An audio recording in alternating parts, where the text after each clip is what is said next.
Here we are at episode 140. How about that, eh? Welcome back to the show, folks. First off, today I got to give a shout out to one of our listeners, Ed Caldera. I hope I've pronounced that right. Well, Ed wrote into the show the other day with a request. He would like an episode on how and where to join in on a group ride here in Japan. That is a great idea, Ed. Thank you.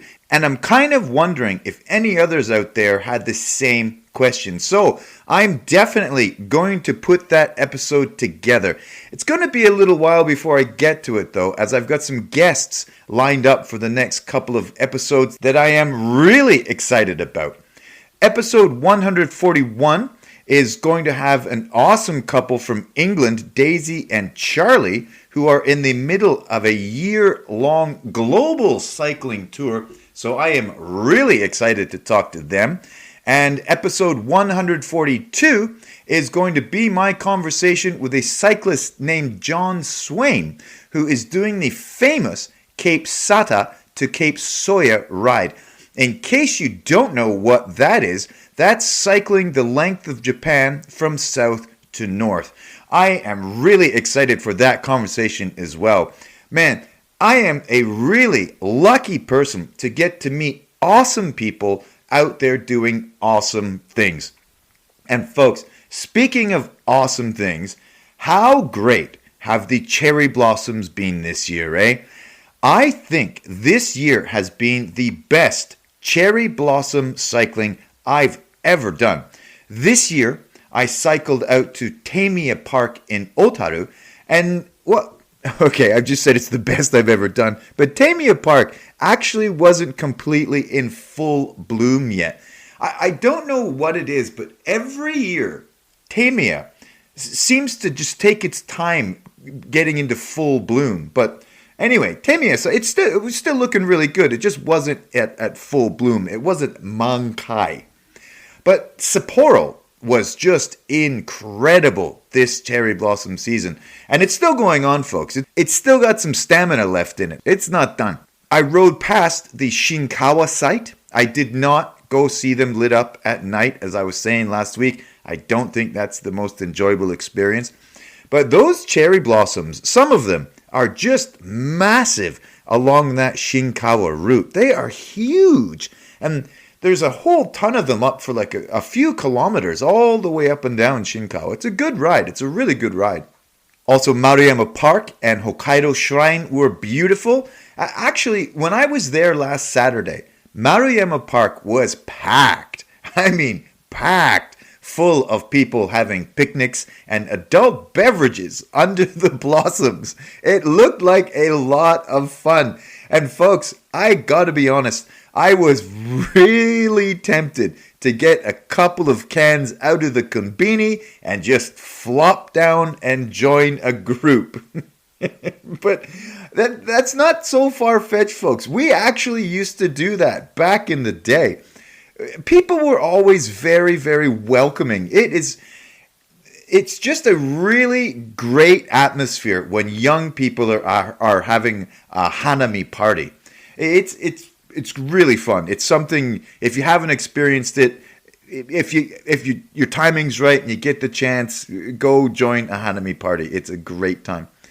I was also in Odori Park as well, but folks, I gotta say, far and away, the winner of cherry blossom season this year has to be the Shiroishi Cycling Road. The blossoms along there were amazing. And forgive me if I'm wrong, but that Himawari section was stunning. I mean, with the blossoms just kind of cascading over the entire cycling road, it was just gorgeous. You're kind of like riding through a cherry blossom tunnel. In terms of flowers and blossoms, honestly, I think that the day I did the Shiroishi Cycling Road, I think that was the most beautiful ride I've ever done. Again, that's in terms of flowers and cherry blossoms, not the epic scale of Daisetsuzan or anything like that, but just incredibly beautiful. Really, really great. And of course, All the pictures are up on the Cycling Hokkaido podcast's Instagram page. Now, folks, another thing you might notice flapping in the wind at this time of year is the koi nobori. Those are the carp kind of streamers you see people have displayed outside their homes. Now, these are flown to celebrate Children's Day, which is May 5th. And they represent strength and courage, and they're hung outside to wish for children to grow up healthy and successful. The largest black ones represent the father, the red ones mother, and the smaller blue and green ones represent children. And just in case you didn't know this, the spinning wheel at the top of some of them is called a yaguruma. I just learned that a couple of hours ago, folks. Every day is a school day. Okay, but flying the carp streamers apparently started in the Edo era with warriors, samurai. And then it kind of spread to commoners. But apparently the whole thing evolved from the samurai tradition of flying banners. Even if it all kind of came from a Chinese legend of a carp that swam up a river and turned into a dragon, which kind of symbolized success and perseverance. So that's where that all comes from. If you're ever out there riding around and wondering what those fish are doing waving in the wind. And hey, folks, with Children's Day coming up, that means it's Golden Week. Woo! All right, a lovely time of year, a super fun time of year here in Japan. And on Showa Day, May 29th, which is also a holiday here in Japan, I got out for an excellent ride. I got in almost 130 eventful kilometers. Folks, I forgot how useless Google Maps can be for cycling. Oh, Lord. I simply forgot that, the hack for using Google Maps when you're cycling is to tell it you're driving, not tell it you're cycling, right? Makes life much easier. You get much clearer, much less convoluted routes when you tell it you're a car.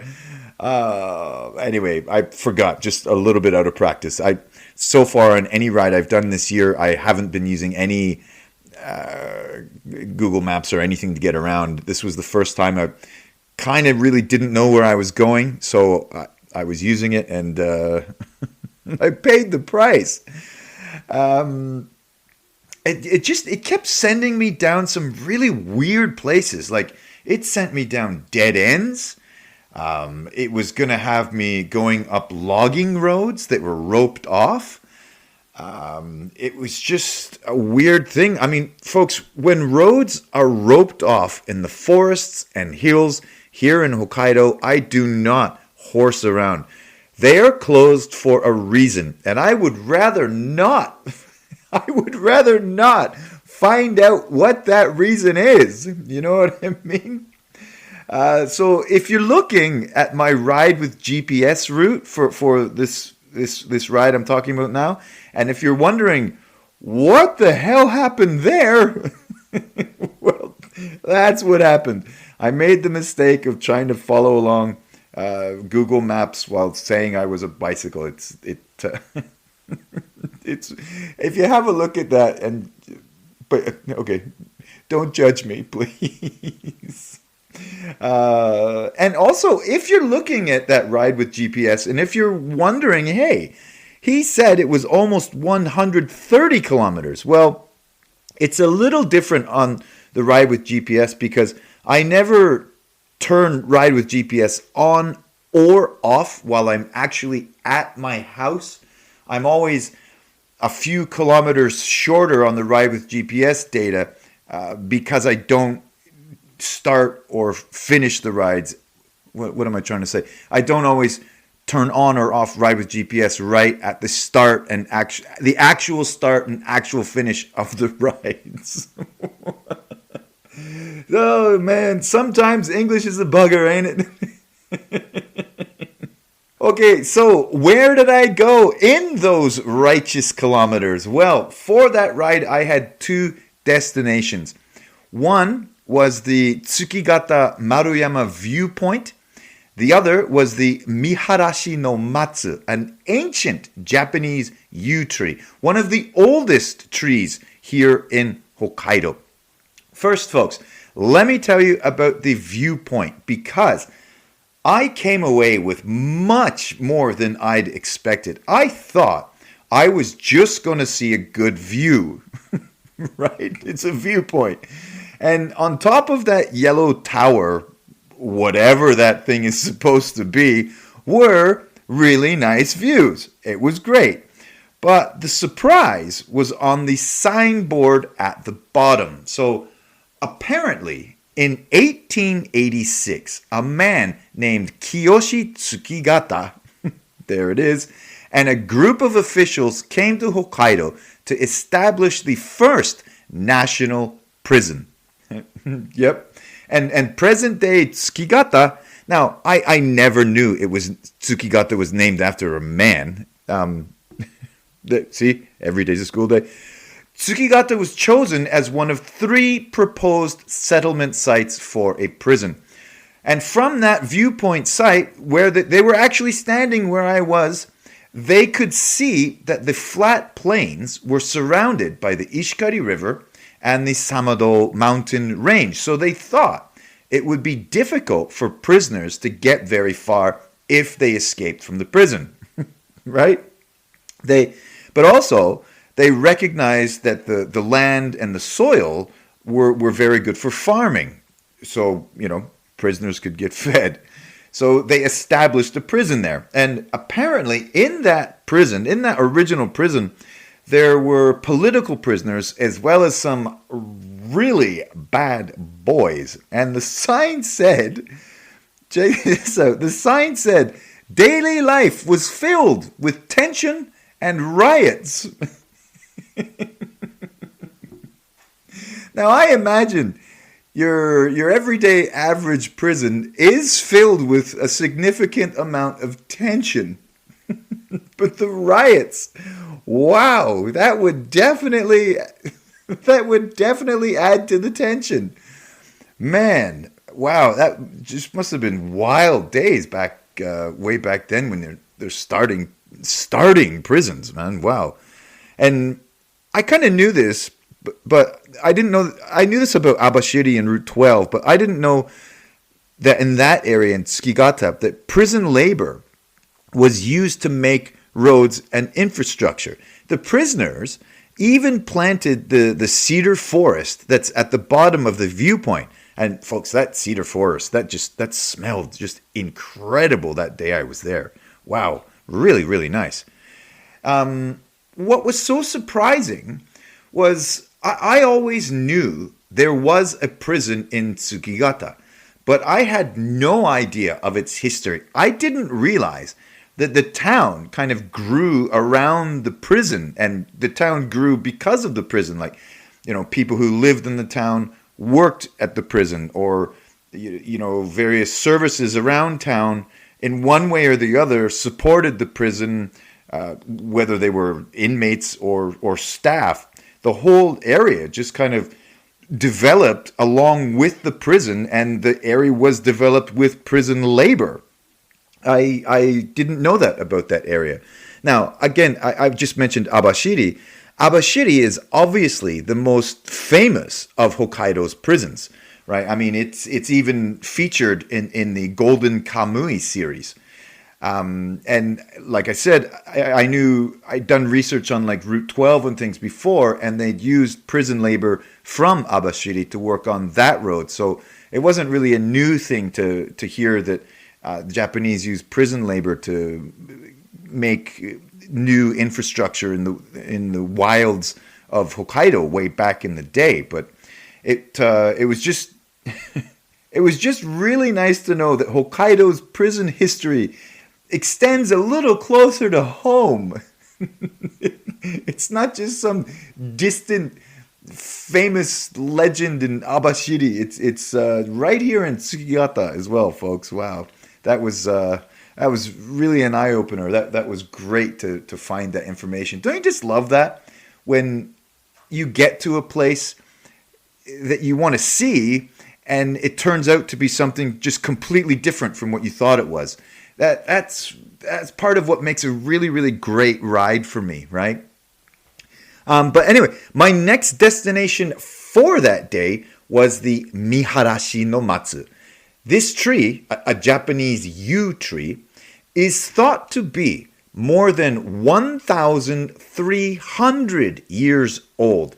And folks, I found it just by sitting on the couch one night, scrolling through maps, looking for places to ride. Think of that what you will, but folks, quite often that is just what I do. I'm not really scrolling the Instagram or whatever. I'm looking through maps, trying to find the next cool place to go. It's kind of fun, even if it is a bit dorky. Right. But I think that tree, coming across the site of that tree, was just an absolute doozy to scroll through on Google Maps. I mean, just think about that. That tree has been standing there for 1,300 years. That tree has been there since about the year 700. And that is just mind-boggling to think about, right? In Japan, that's the Asuka era, where Japan was kind of just moving to a centralized government, right? I mean, Buddhism was just starting to grow here in Japan, and some of Japan's major temples were just being built around that time. Most of the Japanese people, had really difficult peasant lifestyles, and in Europe, that's the Middle Ages. That's the early Middle Ages. So thinking that tree has just been standing there, that tree has just seen it all, was something that I absolutely had to go out and stand in front of this immortal thing. Yes, I touched it. I even kind of hugged it, hoping to get some power from it, right? I don't know. I'm feeling okay now, so hey, maybe it worked, but let me tell you a little bit more about the tree. It is 17 meters tall with a diameter of 2 meters and was designated as a famous tree and a Hokkaido commemorative protected tree on March 30th, 1973. This next thing's pretty cool, I thought. In 1914, that's the Taisho era, a massive forest fire destroyed everything in the area. But that tree alone was completely untouched. They say not even a single branch was burned. So with that added to its already impressive resume, it's long been considered a sacred tree. And even at that age, it is still growing, which is very impressive. Folks, it's a beautiful looking tree as well, aesthetically pleasing, as they say. But I just love getting out there and finding things like that tree. And reading the signboards like the one in Tsukigata, that just always has value, eh? Again, I've said it before, I'm probably going to say it many times again. Every day is a school day. Right. Folks, as always, please hit that subscribe button. You'll be doing me a favor. Leave me a kind review. And I am really looking forward to spending some time with my upcoming guests. First up, Daisy and Charlie with their global cycling adventure. Then John Swain and his Japanese Odyssey. All right, folks, have a great Golden Week. Have fun out there. Love ya.